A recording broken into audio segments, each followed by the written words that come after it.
the Kansas State School for the Blind's CVI Roundtable Series, Activity and Daily Living Ideas with Stacey Chambers, December 2025.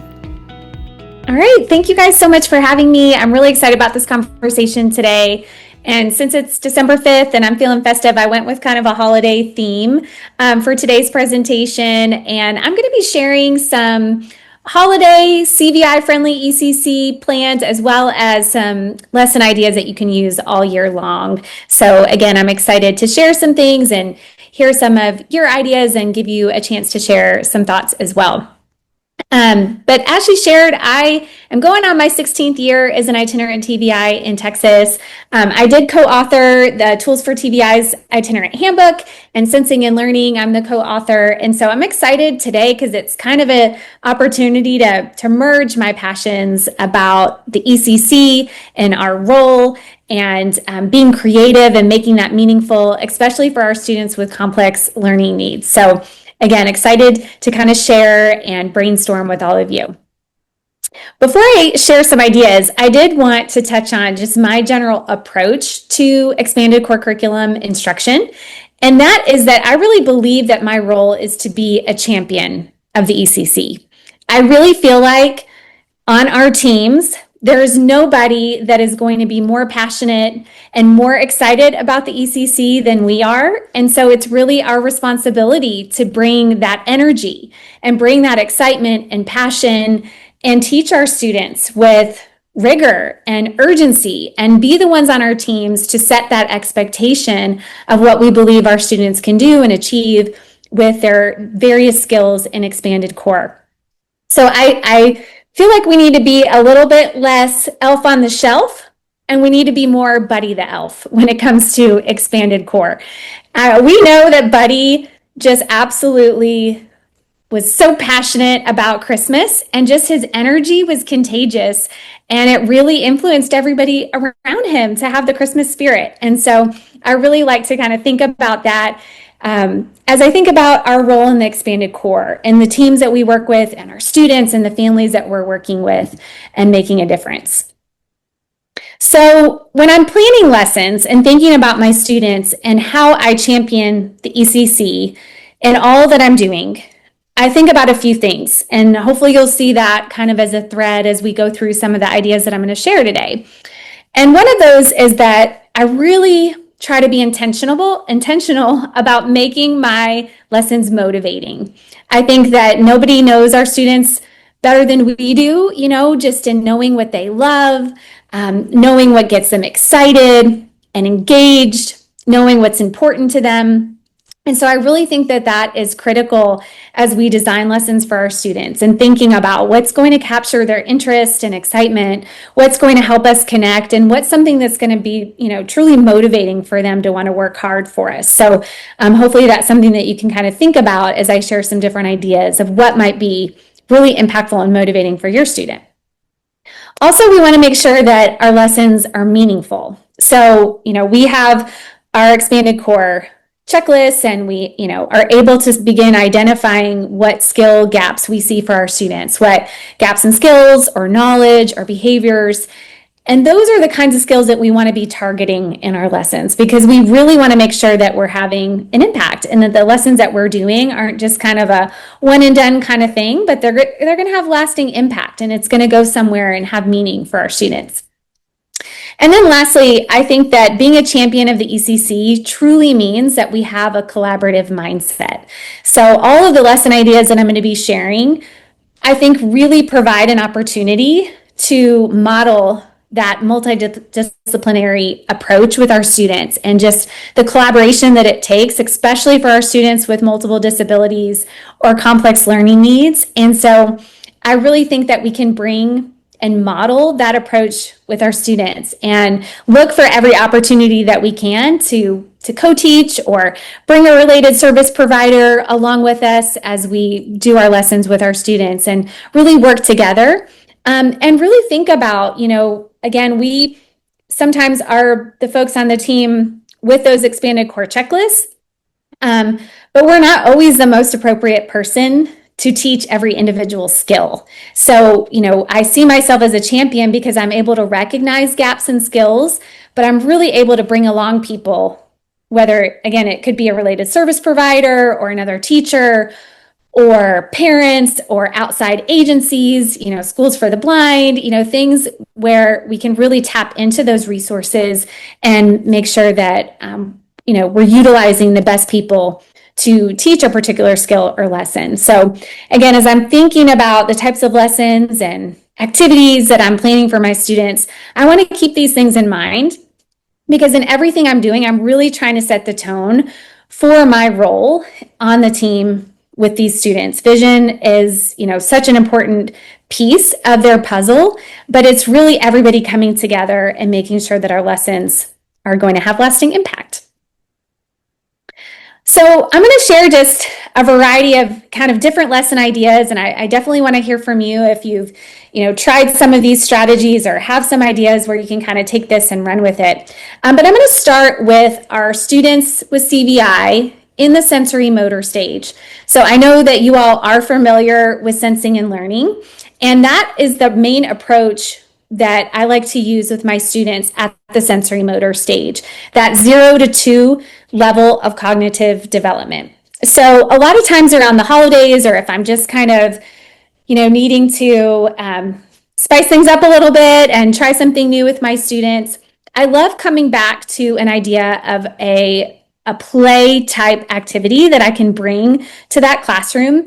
But I'm doing it in a really intentional way. And that's what I want to share with you today. Some ideas around holiday play with our students at the sensorimotor stage. I like bringing in different, unique, multisensory type activities for play that give me an opportunity to assess their engagement and motivation with that item. So we're looking for potential new learning media materials that we could use for students in routines in the future.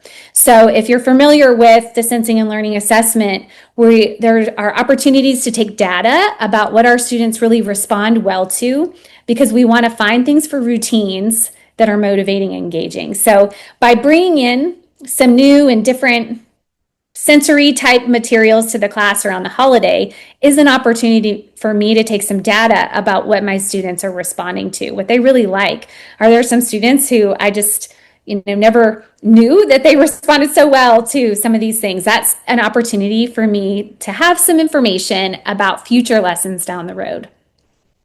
It's also an opportunity for me to assess with some new materials what kind of participation levels my students are using and engaging with these different play materials. So again, in sensing and learning, we're looking at how students engage with people, objects, or actions. And so we're looking at their ability to maintain attention on some of these things, explore, initiate that exploration of different objects, or show us that they understand what different objects are by demonstrating their function. So I really love a holiday play type activity around this time of year where I can bring in some new things and then assess my students' engagement and participation level with these different activities. So they might be things that are new or different, and are they able to show me some participation at different levels? This gives me sometimes a baseline or just sometimes, a different data point to see how they're engaging, maybe generalizing skills that we've been working on all year. It's giving me information for new routines that I might be building going into the new year. So I want to think about the ways that we're presenting these play materials, ways that they're responding, prompts that they're using, different accommodations that they're requiring. And this is helping me get information that will help make future lesson and routines more effective and impactful. And then I also love a holiday play activity because I think it's the perfect way to just create a collaborative team activity that you can plan, you can gather, materials and bring that in with a whole team. I'm doing one in a couple weeks, in 2 weeks, and, bringing in the PT, the OT, our speech folks, as many people as we can around this, but really sharing this information about, what are we looking for? What are we hoping for some of our students? What are some teaching opportunities, but mostly some observation and some modeling of some of our strategies that work really well with this stage. Okay, I'm going to shift over to the chat. I see a question. Penelope is asking, what are your feelings on using the age-appropriate toys? Some feel they should not use a 2-year-old sensory toy for a 5-year-old. I tend to agree. I really like age-appropriate toys. I think, at that young age, 2-year-old, 5-year-old, I think I'm a little bit more flexible within, that elementary stage. As they shift on more towards secondary, I do really love to find things that are more age-appropriate, if you will. But some of the activities that I'm going to be sharing today are a little bit more hands-on and maybe more general that could be applied to children at any level. So let me know what you think about these and if you see that as something that you could use for a variety of ages. So I shared 2 activity ideas on the screen. These are things that I did last year with a couple different classrooms of students at the sensorimotor stage. And it's just giving you an example, and I'm going to share these resources later as well. But here's an example of 2 different sensory type activities that you can do, and a handout that you can bring along with you with your team about what kinds of things that we're looking for. So the first one here is a Jingle Bell activity. Super simple, not like any groundbreaking idea, but we're coming in with some intentionality behind it. We're trying to see, how do our students respond to shaking the bells, singing some Jingle Bell songs? Maybe you have some music to go along with it and you're doing that activity. For some of our students, we're looking for, do they have attention level skills? So we might use this sheet with all of our students and circle some of what we're seeing. Are they showing us that they have the ability to attend to those bells by listening or by looking? Are they responding pleasurably? So do they show us in some way that they're enjoying the bells? Maybe if you're kind of shaking the bells and pausing for a little bit, are they showing some anticipation of maybe what's coming next? And do they show joint attention with a partner during that bell activity? So those are our very first, beginning stage of sensorimotor skills that we could be looking for. We could also be looking for what types of exploration activities does our student do with the bell? Are they holding the bell, dropping the bells? Are they imitating some of the different actions that you're using with them? Are they clapping their hands as you sing a song? So those are some exploration level skills. At the function level, we might be able to see our students turning on the music, getting the bells independently and shaking or taking turns. So those are kind of a higher level skill just from, the same activity. So something like this, you might be able to bring to a classroom with a few students and see students engaging with the bells at different levels. You might also just do it one-on-one with a kiddo and see what you notice. And again, this is something great as a conversation starter with your team.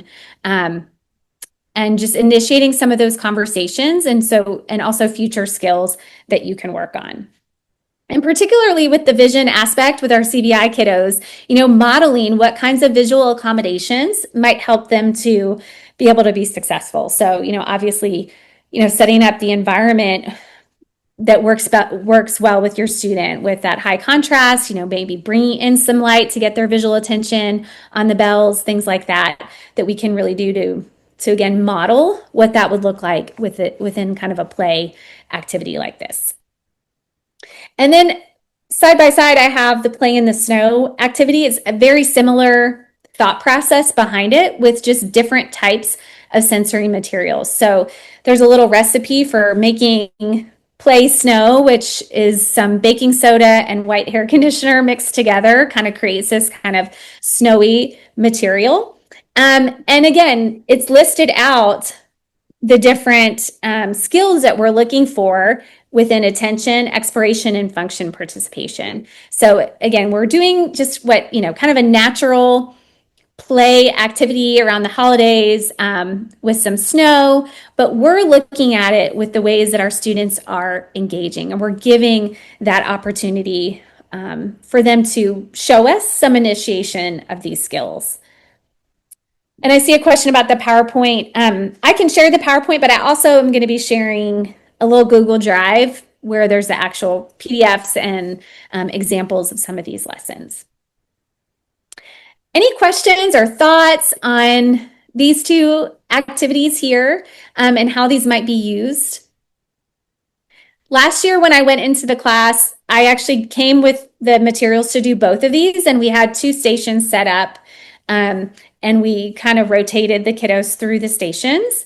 And again, kind of shared this with my team in advance. Our OT was totally on board and excited to help and participate, and our speech therapist as well. And again, we're all kind of looking for the skills that we've been working on maybe all year with their routines. Music therapist, what a great idea, Jenny. Thank you. So yeah, anybody you can bring on board who can kind of observe some of the things we're doing. I also think I'm just always a huge proponent of hand under hand, and I feel like this is a great example of a way that we can be like modeling that strategy as we kind of show and teach some of these exploration strategies through tactile modeling. So I think these are two just really fun ideas that give you some information, promote that collaboration, and give you kind of a potential for maybe a routine that could be built upon. A third idea is the Play-Doh, and just because it's the holidays, I love a gingerbread Play-Doh. It smells fabulous and is super fun around the holidays. And so this is an example. I'm going to share the recipe for kiddos who are able to do that. But for some of my students at the sensorimotor stage, we already had prepared the Play-Doh because I think we would have lost some of their attention through that process. And we really were just using the play with the Play-Doh to look at what zones they were engaged in and if that was a motivating item.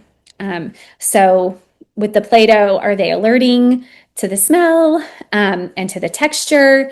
Are they attending visually? Or, responding to that tactile touch with exploration? Are they, able to imitate some of those actions of squeezing or pushing or holding?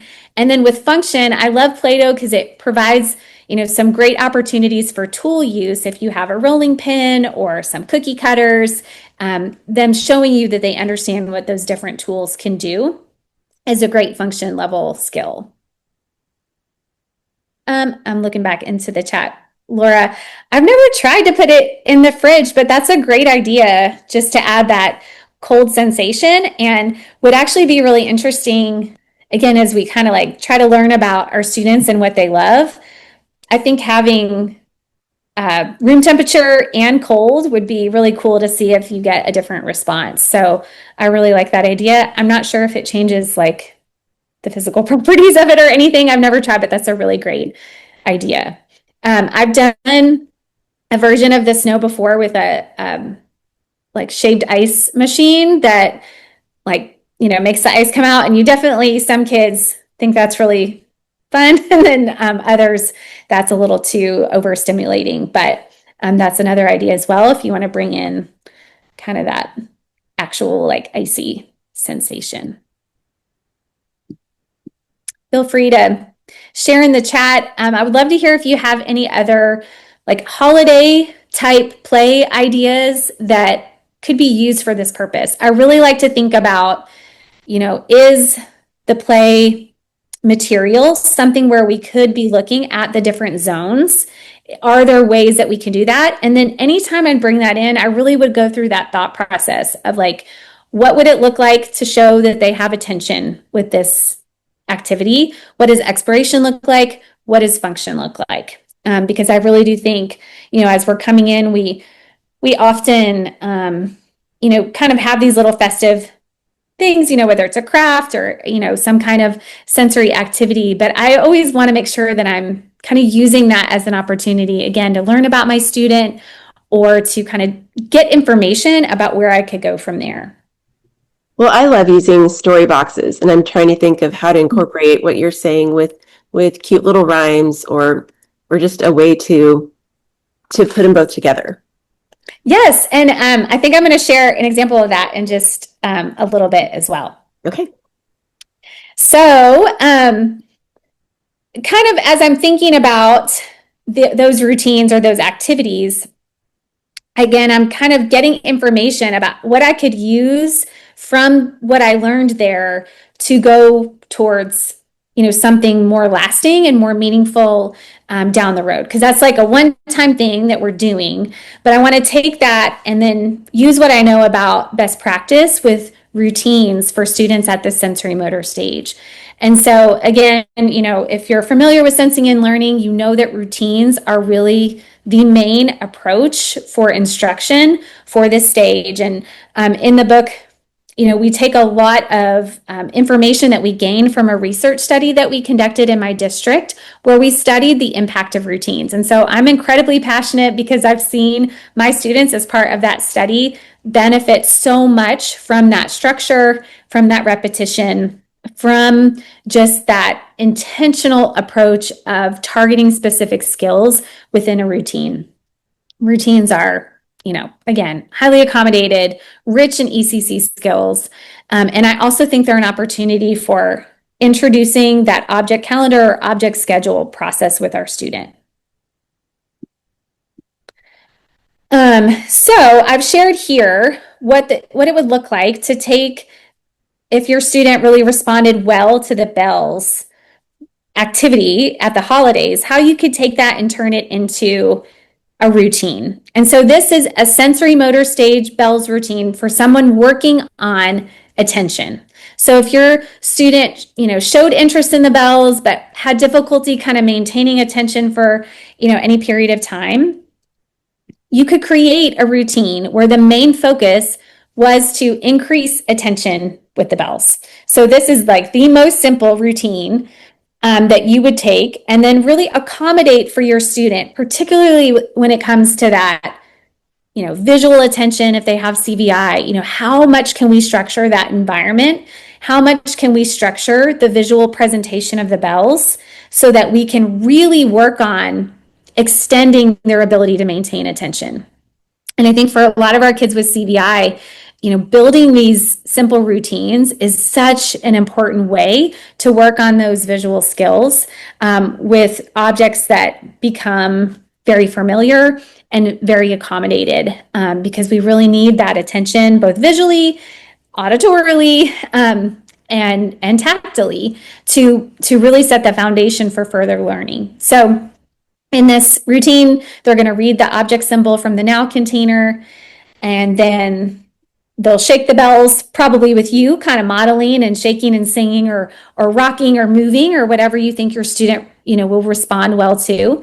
And then you may kind of do that on and off, looking for some movement and reaction. And then when you're done, we're going to place the bell into the finished container. So again, this is like the most simple bell routine, but it gives a lot of opportunity to take data on the length of that attention, to really look at how those accommodations impact their ability to maintain attention for increased periods. For students at this stage, I've had goals where we really truly are just trying to increase the ability to maintain attention for 30 seconds, a minute, or more. And then you could definitely do routines with the bells for expiration level or function level as well, just incorporating those various imitation of movements with the bells, opening containers of bells, doing different things that show different levels of participation.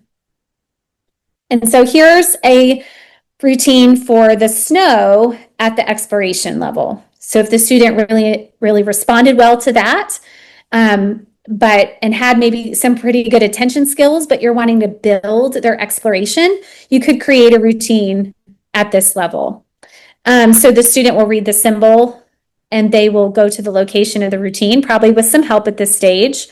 And then they're going to imitate different exploration schemes after modeling. So the teacher might model, patting the snow, and then look for some initiation from the student. Maybe rubbing it, squeezing it, poking it, whatever you're kind of doing with the snow, looking for their initiation of imitation. And so this is an exploration level routine. Any questions so far? Any thoughts on these? Okay.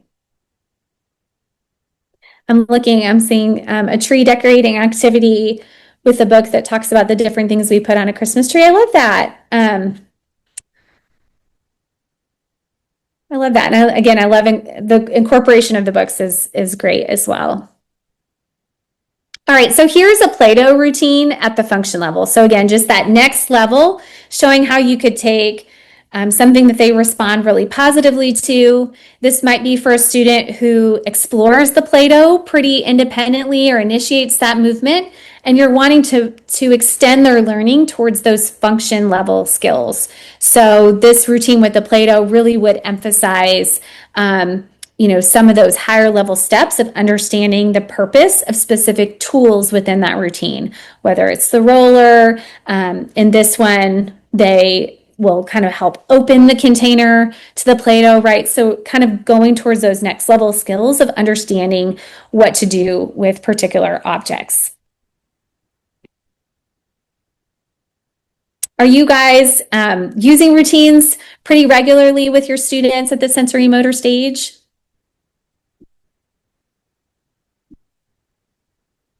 Okay, I hope so. I think this is for me, this was such a groundbreaking, thing for me to really understand the power of a routine and to understand my role as a vision teacher in supporting routines for my students, because I'm able to work on their visual attention at various points of the routine, but also work on those tactile skills, the understanding and the cognitive ability that my body can make something happen with objects. And then that really builds towards that object perception and understanding of what objects do and what they're used for. So I think it really incorporates, not only our vision, but all of our sensory efficiency, and really probably every ECC skill in here, whether it's, social skills and that interaction, independent living as we're utilizing tools for particular purposes, and especially some of these that, really can be incorporated with, cooking and other things like that as well. And so I really love the idea of finding ways to find what our students love and then design routines that can be done with the student on an ongoing basis when you're there, and hopefully when you're not as well, but supporting that for longer periods of time. I do have a question about that, because sometimes you get a teacher who is all in and they're willing to do whatever they have to do to maintain that routine throughout the week when you're not there. But that's not always the case. So how do you handle getting them to buy in? I know that can sometimes be the hardest part of our job, for sure. I think with sensing and learning, ideally, it's kind of a whole mind shift approach from the team. For me, that kind of can start with the assessment process of, when it comes time for assessment, I feel like that's a point a lot of times where teams feel, struggle with kind of where to go, what kinds of goals are appropriate for them. And so I love coming back to the sensing and learning assessments, because it gives us an opportunity to really define their present level. And then from there, my sell is usually, let's see if we can come up with a routine where we're able to embed as many of those goals at once, so that within maybe a 5-10 minute routine, we're hitting, maybe a majority of the IEP goals we just wrote. So if you look here on the gingerbread routine, I've embedded some different function level skills. And these potentially could be each a different IEP goal for a student. We are anticipating from an object symbol the activity that comes after it. We're moving to the location of an activity. We're choosing an activity. We're initiating an action associated with an object. So those are each could potentially be a different IEP goal that a teacher could take data on. So you could do a Playdough routine like this in 10 minutes and get data on 4 different goals. So that's usually my sell if you have an overwhelmed teacher and it's just a difference in thinking about how to provide that instruction. And then when we write it out like this as a lesson plan, this lesson plan could be used every day with the student, and it's your data tracker. So it's like, here's all this like front work done. And if we could squeeze in 10 minutes of that one-on-one doing the routine and start to see that progress, maybe you get that buy-in. But there are teachers who just can't imagine, how to fit anything else in their day. And if I'm really, really hitting a barrier there, I will often kind of team up with maybe some of my related service providers, and then we kind of go out on different days. And so it's not the best case scenario to have different people doing the routine, but that's been kind of a workaround for us of at least we could be implementing it more regularly than it might be happening in class. I noticed Kathy said she feels like the routine disruptor as an itinerant teacher, and I totally get that as well. Most of the time, so kind of to share like what my role would look like here, I might write this routine and kind of maybe help the teacher kind of figure out what it would look like maybe that first time through and kind of talk through it. But then in a best case scenario, I'm really not the one doing it. I would just kind of be coming to maybe watch it being done and kind of see how it's going. Are there ways that we can help increase that participation? But my favorite way to collaborate on routines is by watching video of it. And so I know that also takes a lot of buy-in from teachers, but I'm a huge fan of using videos, teachers getting video of the student doing the routines and then sharing it with teams to provide consultation. So sometimes my consultation minutes look like observing a video and then writing some feedback and notes and share ideas after observing the video, because it's the worst when you come in and want to watch a routine, but the student's really distracted because there's somebody else there, or you've planned to come watch this routine, but the day is just gone downhill, and there's been a fire alarm and somebody's feeling sick, and so it's like never a good time when you come. So having the video as an option has really kind of taken the pressure off the teacher sometimes, and me for trying to kind of get in there and see it in real time. So the main idea would just be that the whole team can kind of consult on the development of the routine and the accommodations, and then we're kind of stepping back and supporting the teacher in the classroom for like ways that we can help it to be more successful, or be noticing when we see progress. Okay. There's a question about service provision. I typically provide consult or in-class support is what it looks like for me. Most of the time for a student at this stage, I don't provide direct minutes. I sometimes will write in my schedule of service under notes, I'll say that in-class support or consult is collaborative, and it could look like observation, modeling, video review, feedback. It'll kind of list some things like that just show it's not that I'm just calling and saying like, how's everything going, right? It's a collaborative, observation and modeling, provision of materials and support for the team. So yes, I have shifted more towards that collaborative consultation model for most of these kiddos. Stacey, you kind of touched on this, but I just wanted to see if you wanted to add more. Anna's asking, how do you implement a process where you monitor the routine and determine when to change or expand the routine?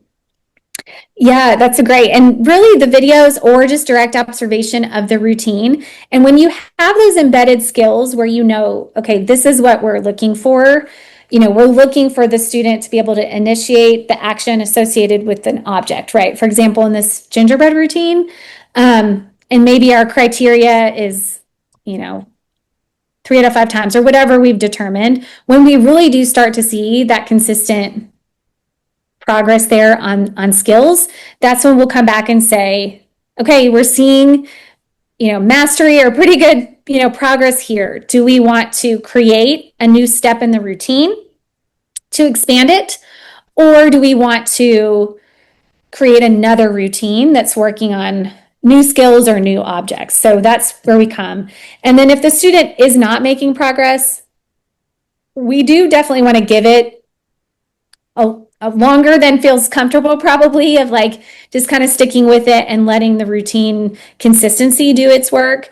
But if we really aren't seeing progress or engagement, then again, we'll come back and say, do we need to change something here, maybe reduce some steps or change some accommodations to help them be more successful. So, I think the routines have also provided sort of the context for those conversations, because all of the team members kind of know what they're looking for, like what part of the routine is sort of their wheelhouse. So like, O&M is really going to love that part about moving to the location of the activity once they read their object symbol. So they're like mainly looking there right at that part and providing that piece. And maybe the OT is really excited about the different tools that they're using and kind of honing in on that, and maybe the positioning or any kind of supports. So we all kind of we know our role as it relates to the routine. So it gives us a natural, kind of consistent way to collaborate and have those conversations. Love the questions. Thank you all so much. And then I did want to share just my all-time favorite routine. And so I'm going to provide the copies of this. I love this routine because I think it's like the most simple and universally loved routine that I've done with my students. And it's just using those red solo cups. And you could use any color, of course. But there's something about those cups, just the like crinkly feeling of them, that a lot of kids are like attracted to. And then we stack them up and then we knock them down. And again, unless they're like very, startle sensitive or something like that, or don't like the loud noises, a lot of my kids really love this. They love the anticipation of it. They're so easy to knock over that it really doesn't take, much for our kiddos with minimal, movement. I love that when they're stacked, a lot of times they're within that visual field, but also they can be touching them at the same time if it's on their wheelchair tray or their table. So it really kind of combines a lot of things that can be difficult, so easily accommodated, I think, for our kiddos, visually and motorically. So I really love just a really simple routine for this. And so this is one of my favorite activities. Again, attention. You could work on exploration or function. I love like letting them choose something different as a tool to knock over their little tower at the function level. So again, I think it's just a really fun routine that I'm going to share with you. So I always have to throw that one in there. Okay, and then that kind of brings me to my next one of just kind of taking some of these routines as you see skills and you see progress with that and understanding. I love taking a routine and the objects within a routine and turning it into a book or story box. So I'm not sure if any of y'all are familiar with Symbols and Meaning. That's the next book. Sam is from APH. It's Millie's kind of sequel to Sensing and Learning. And I'm really excited. Actually, as of 2 weeks ago, I just signed a contract with APH to help update Symbols and Meaning. So I'm really, really excited. If any of y'all have used that product before, I'm kind of excited to bring it up alongside Sensing and Learning and make it maybe even a little bit easier to digest, or some great stuff. But one of the strategies in Symbols and Meaning is this idea of the story boxes and storybooks from your routines. So really using those objects that you've used in the routine and really now focusing on the words that we're using along with those to really emphasize, what words or symbols we're using to represent those different objects in the routines or the different actions.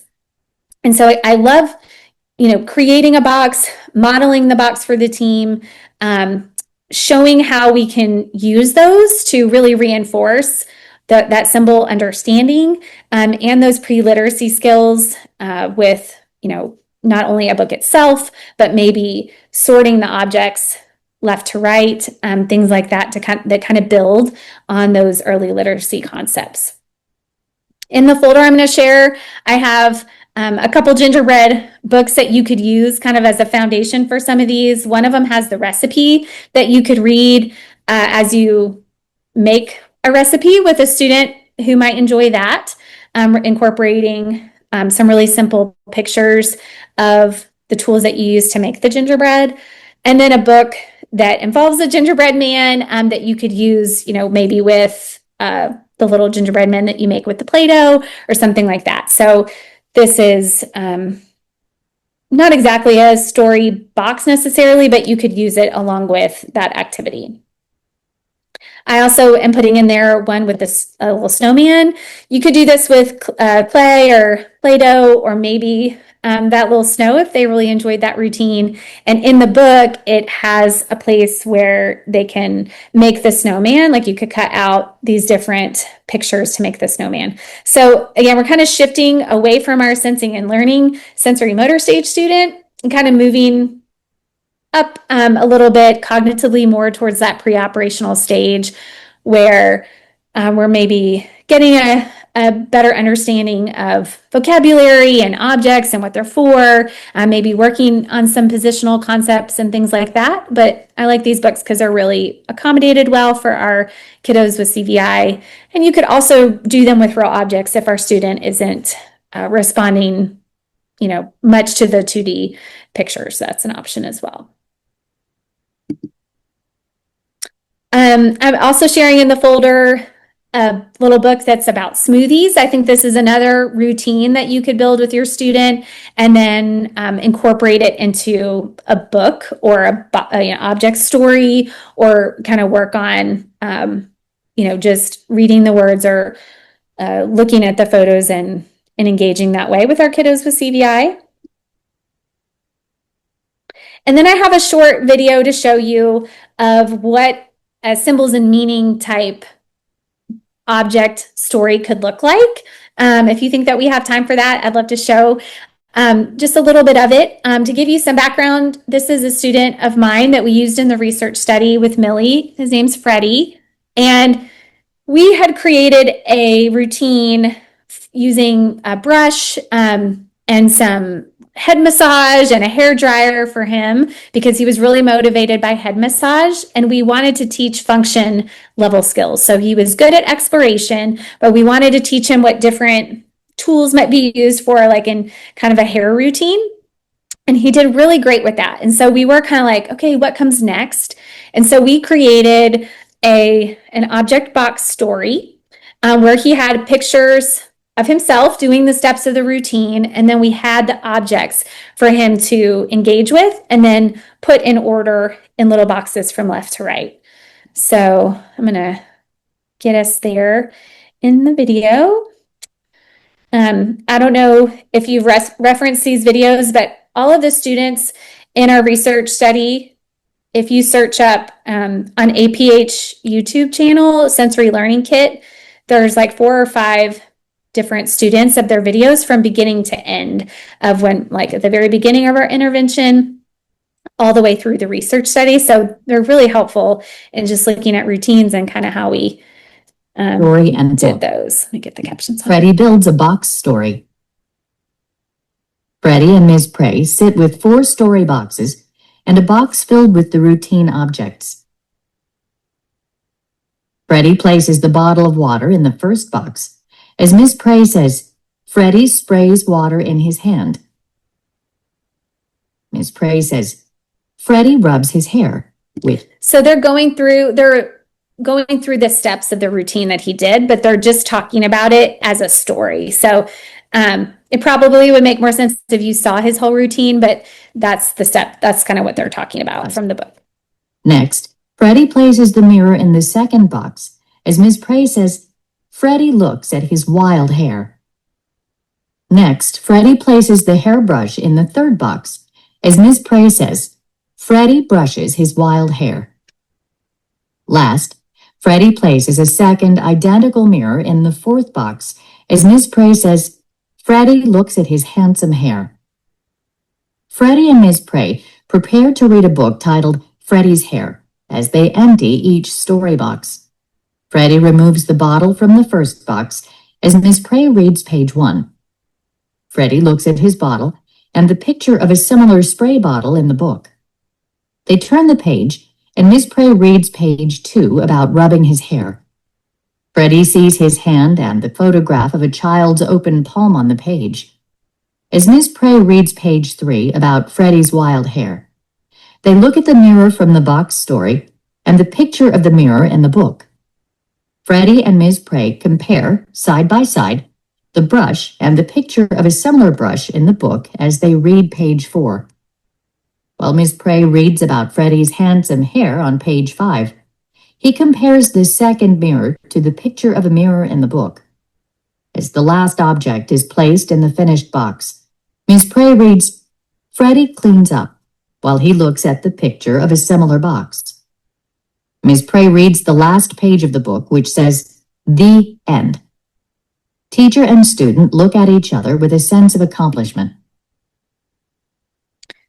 Okay, so you kind of get an idea of kind of how we can take a routine, and as a student does really well and they're, showing progress and obtaining those skills that we set forth in that, then we can take that and turn it into a box story with objects that are meaningful, that they are familiar with, that they know the function of. And now we're really working on that vocabulary and that attention to the 2D photo. We're working on the real object and the name of that object with lots of hands-on experience with those things. So for me, that's kind of the recipe of how I like designing lessons for a lot of my students with CVI, with complex learning needs. We start by trying to discover what they really love, what motivates them. We look at determining, what level, what zone are they in within the sensorimotor stage. So that helps me decide what skills we need to work on. And then I build a routine that really works on those skills in a meaningful way. We do it collaboratively, we bring everybody in there.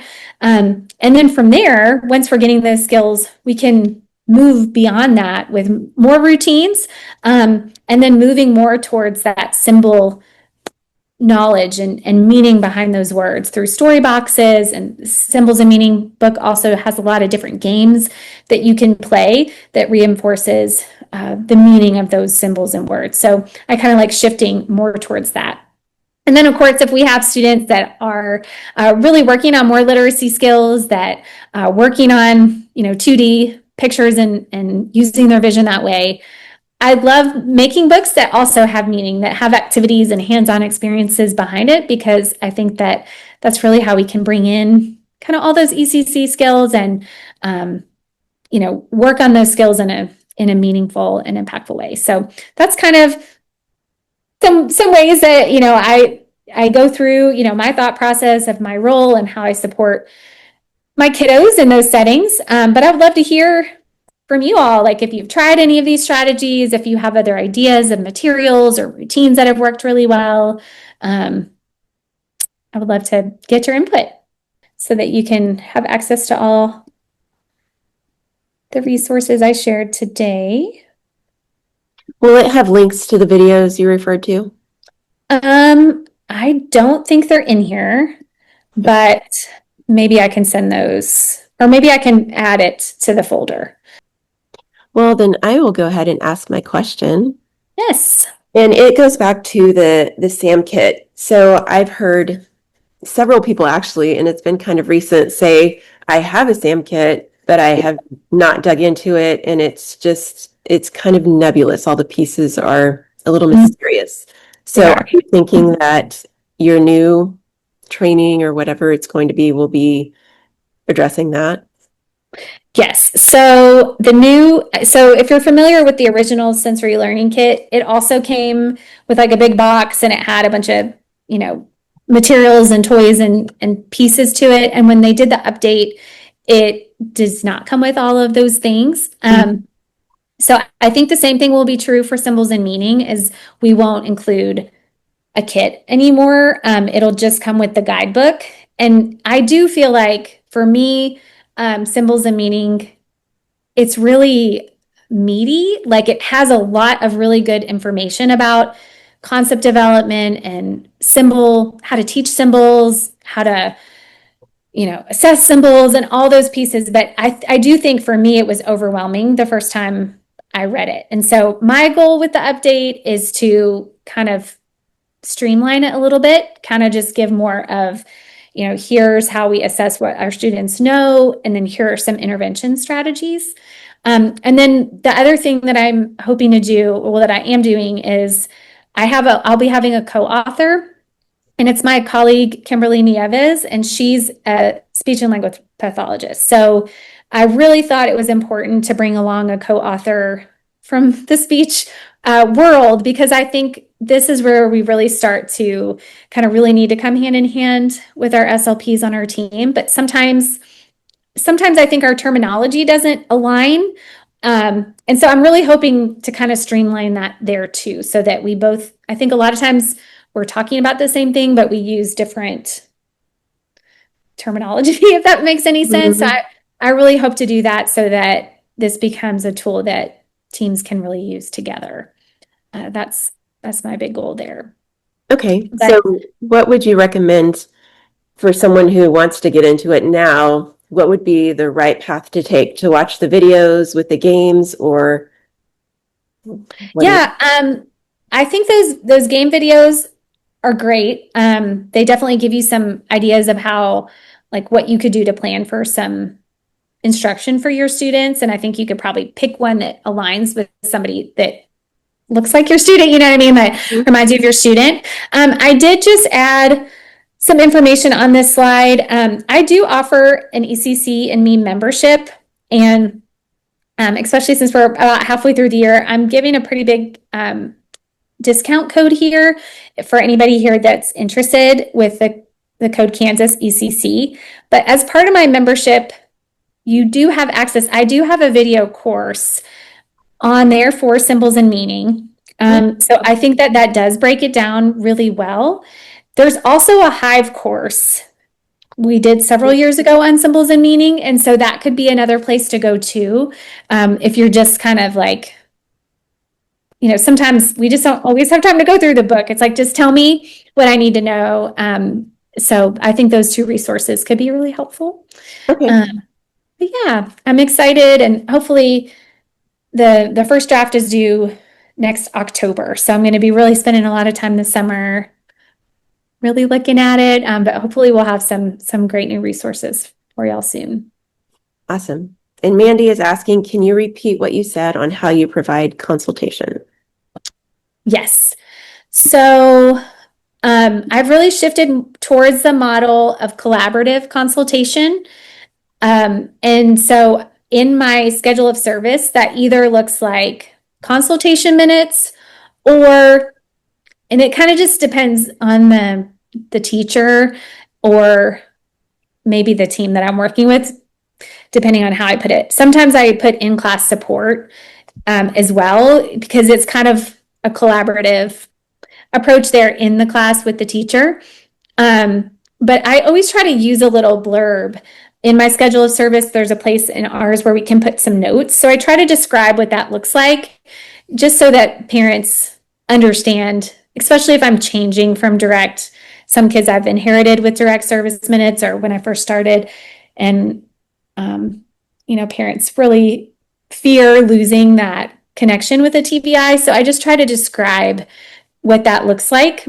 So I say things like, collaborative consult will be provided in the form of observations, modeling of strategies in the classroom with the teacher and the team, provision of materials and supports and training for the teacher and related service providers, something like that, where it kind of gives a richer description of what consult can be, because we know it's so much more than just like periodic check-ins. So I definitely, or video consultation, if that's something that we expect could be involved as well.